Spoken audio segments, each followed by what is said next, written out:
Yes, they do. They hang out.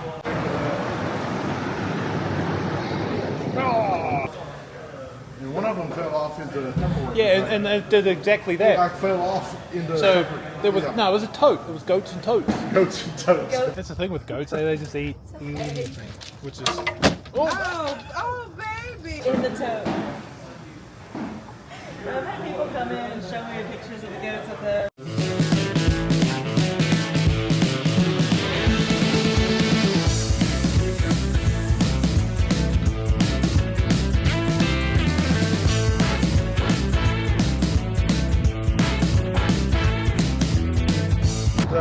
It's awesome.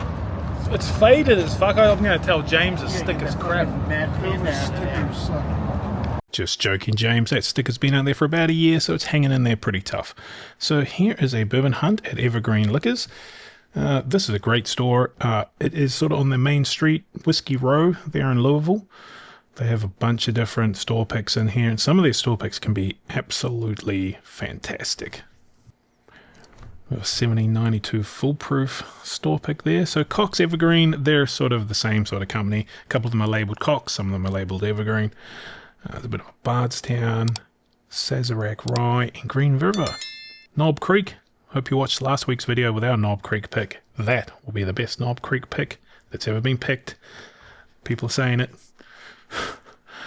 Some starlights and bits and pieces here. So this is just your first walk in the door. They've got a big humidifier here. And then on the right, I might not see it, the best bar in town. And here is a hot tip. Wednesdays, half price pours, and you can get pretty much pours of anything. And so you could get, that's where I've tried my Pappy 23. That's where I've tried a lot of things that you just can't try anywhere else for that price, and absolutely nowhere else in Louisville and in Bardstown. I got to admit, I do prefer the Bardstown Evergreen. There's a toasted peerless, looks very light, very lightly toasted on that compared to some of their double oaks and stuff. Oh, look at there's a double oak. Just finished off mine. Man, maybe I should have picked one up. Speaking of something I should have picked up, probably should have got that. That is a fantastic rye. If you can't get your hands on the President's Choice rye, that is basically as good in my opinion. So here's their behind the glass stuff. Some Angel's Envy that can probably stay there. Old Forester Blue label. $180 for a Knob Creek 18. Keeper's release there for $90. That's not bad. I like those special release ones, but bunch of different old Louisville. Some of those can be real bangers. Some Buckners 10s and Buckners 8s. Willet, depending on the price of that, I just would stay away from that. That thing's MSRP on that thing is so expensive. Got a little book there. Whole bunch of Lucky 7s. There's a white label one, the 14 year. If you see that, it's a fucking hard buy. $250 for the old Granddad 16. I think maybe people are changing their minds on that, but still too expensive. Some 12 years for $500. Oh man, that's just a bit too pricey. And none of them are the B525s. 2XOs. Bunch of Frank Augusts, and there's a peerless cognac finish. I tried that at the last year's KBF, but it's $180, and it's really good. But I don't know if it's $180 good. Some more of the standard Bardstown stuff. All the standard Calumets here, and Copper and Kings. Haven't really had too many Copper and Kings, but been hearing some good things about it, so might have to try that out. Old Bardstown, it's a local thing.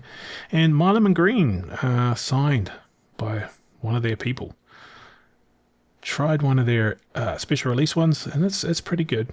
They do a Texas, Kentucky one, where the same mash bill, same everything, and half of it was aged in Kentucky, half of it was aged in Texas, and they sell little 375s of each. So that's pretty interesting.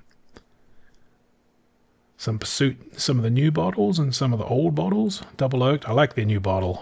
Later on in the video, we are going to go to Pursuit United, so hang around for that.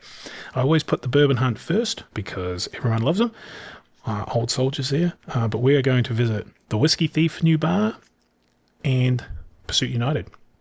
Now that Mary Dowling, the red one, $119. Daryl got that. We had a bit of a bottle share, and it is actually really damn good. So I don't know too much about where it comes from or anything like that, but that's a good one, especially the red one. That's the only one I've tried. So yeah, hang around after this hunt to see about the Pursuit United. We run into Kenny and the fantastic girls at Whiskey Thief. Whoa. So Penelope's, all the Penelopes, Jefferson's Reserves, a lot of Peerless. Considering Peerless is just up the road, this is the place to come and get any sort of Peerless.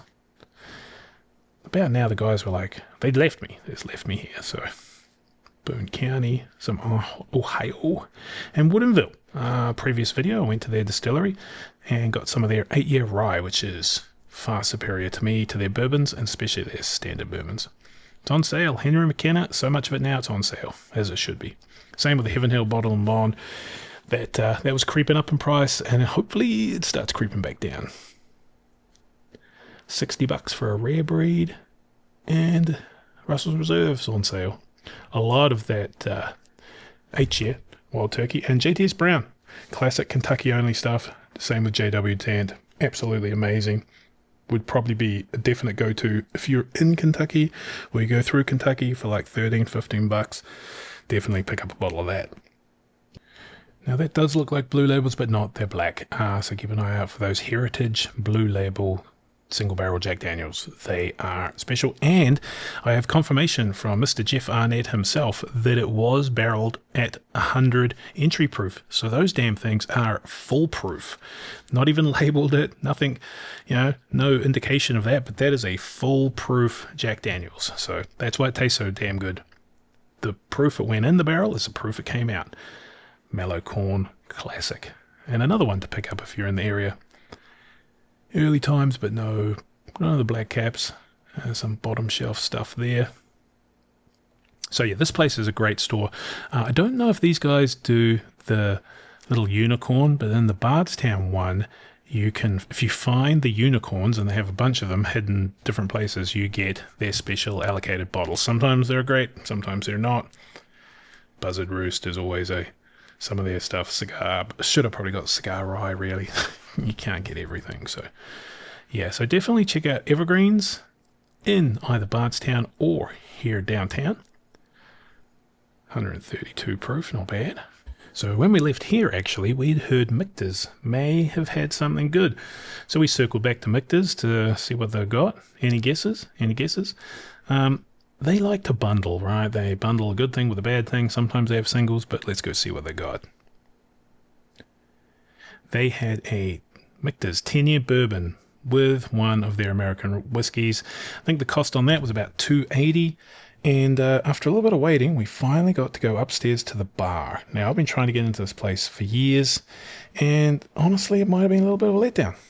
Wow. So there's always a big wait to get up here, and I don't know why I expected it just to be gilded in gold or whatever, but yeah, it's a bar. It's on second roof, and they have some pours of stuff which are absolutely ridiculously priced. Like, I think that's the claim to fame, is how damn expensive their pours are. Now, don't get me wrong, great bottles, amazing bottles, but I don't think I'll ever pay it. So he's going to buy us all shots of Celebration? No, my bank account don't work like that. Come on, man. You head over there.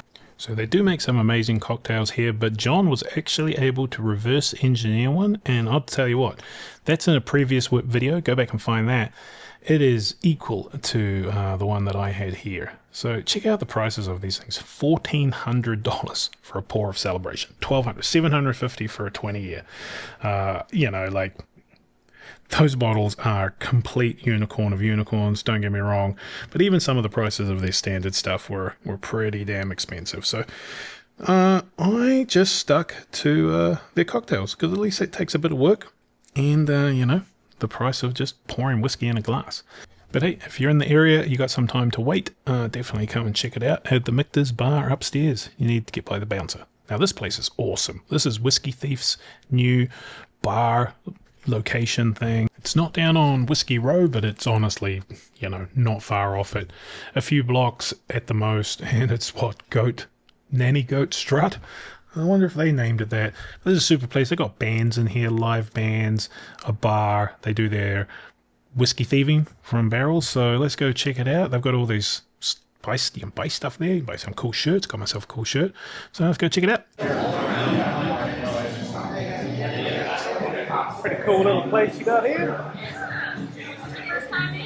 Yeah, we've done like picks and stuff with your whiskey thief down.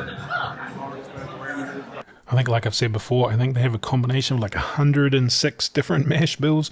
So here you can at least come in and you can try all the different ones. They did not have our mash bill, so we may or may not have brought it out to let people try.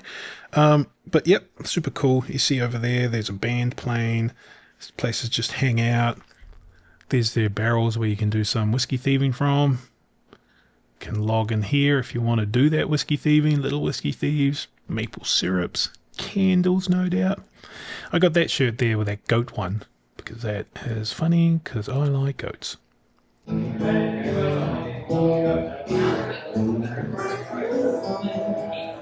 And I have had that I find your lack of bourbon disturbing Darth Vader shirt. I wore it at KBF last year, and I wore it on the day after old Samuel L. Jackson died. Is that his name? No, it's not. That guy anyway. James Earl Jones. Not Samuel L. Jackson. He would have made a good Darth Vader though, let's be honest. So this place is open 11 till 7, Monday, Tuesday, Wednesday, and Thursday, Friday, Saturday, 11 to 11. So this looks like a place I could hang out and have a few drinks and listen to some music. So, man, if you're ever in the Louisville area and you want to just hang out in a real chill place, this seems like the place to do it. And you can do their little thieving thing, fairly decent value. Speaking of that, let's go and thieve some whiskey and look at some goats. Goats were literally on the barrels. Yes, they do. They hang out. And one of them fell off into the Tupperware. Yeah, and they did exactly that. Like fell off into. So there was no, it was a tote. It was goats and totes. Goats and toads. Goat in the tote. I've had people come in and show me pictures of the goats up there. So if you guys listen to Kenny and Ryan on their Pursuit United podcast, you will understand what I mean by this place is finally open. It's been a long time in the works, but it was seemed to be worth it. Finally got this place open, eh? Awesome.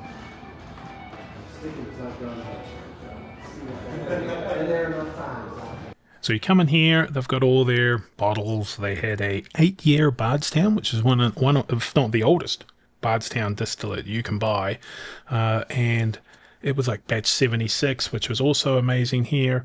I got to admit, I was a little bit underwhelmed coming in here, but you'll see this is only the start of it.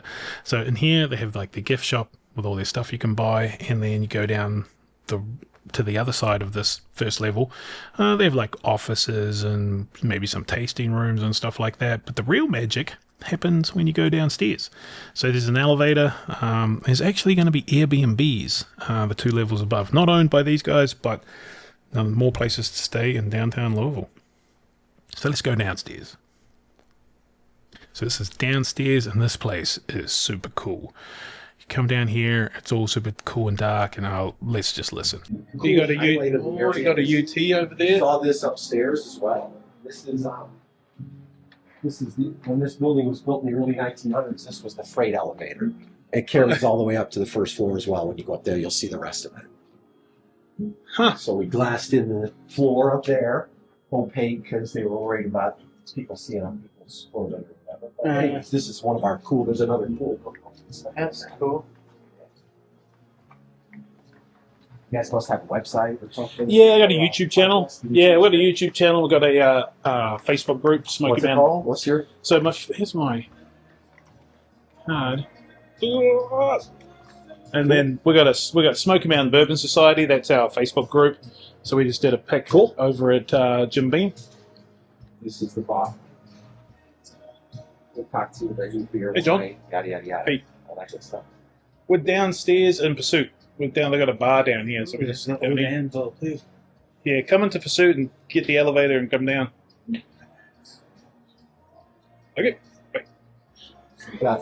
Hey, how's it going? We've got a book we've got a bunch of old episodes. We've got 76 up there. Oh, yeah. There's a whole ton of them here that we are all listed in the book.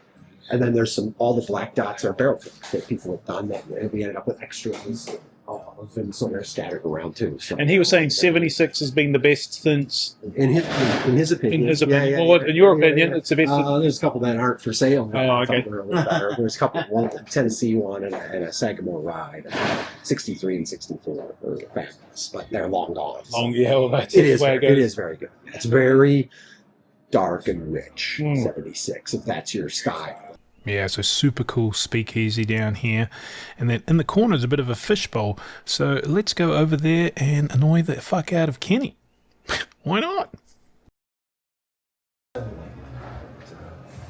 Hey, Kenny. Years later, a doctor will tell me that I have an IQ of 48 and am what some people call mentally retarded. Not too busy upstairs, so I'm like a tour guide. Just saying, I'm a big fan. I think I met you at KBF last year, but I was blotto 3 seats to the wind, and I made a small video. Like to probably get some more things to dampen the sound in here. I've been working on it for about 2 weeks now. So just trying to. Got a nice air conditioning unit that'll turn on exactly when you don't want it to. I mean, we got one that's pretty silent, so you shouldn't really hear it in the background. So This guy's name upstairs with all the tats. Tim. Can we fit in here? Well, let's get drinks and then come sit. She'll take care of you. She's got a cocktail menu and books. And Did you tell Dustin we're in the basement? Yes, sir. So we had a couple of drinks down here at the bar. This batch 76 was delicious. But I tell you what, the best thing probably had all day was a cocktail, like a hard day's work or something, had coffee liqueur in it. Oh my God, I had espresso. Fantastic. So if you're in the area, come and check out Pursuit's new place downstairs. Coolest little bar. So anyway, thanks everybody for watching. Like, subscribe, and comment, and watch me and John try and struggle with an elevator. I think this is working. Hey. remove So the basement is 1, and the gift shop entry is 2. Just so people understand. I don't think so. I think it's going to be... Hey, look at there. yeah, we made it. It's an add-on luxury floor.